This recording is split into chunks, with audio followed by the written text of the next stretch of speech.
In this video, I'll show you how to install WhatsApp on your iPhone. To get started, unlock your iPhone and open the App Store.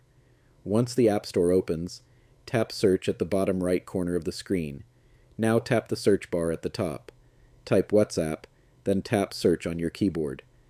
From the search results, look for the official WhatsApp app.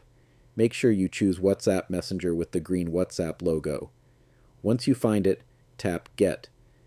Your iPhone may ask you to confirm the installation using Face ID, Touch ID, or your Apple ID password. Confirm the download and wait while WhatsApp installs on your iPhone. This may take a few seconds or a few minutes, depending on your internet connection. Once the installation is complete, tap Open. You can also find WhatsApp on your home screen or in the app library. When WhatsApp opens for the first time, tap Agree and Continue. Next, enter your phone number and follow the instructions on the screen to verify it.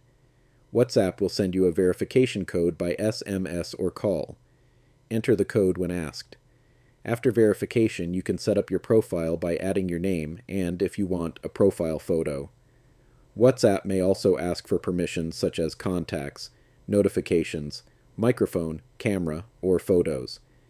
You can allow these permissions if you want to find your contacts, receive message alerts, make calls, take photos, or send media. And that's it. WhatsApp is now installed and set up on your iPhone. You can now start chatting, making calls, and sharing media with your contacts. If this video helped you, please like the video, subscribe to the channel, and leave a comment if you have any questions. Thanks for watching, and I'll see you in the next video.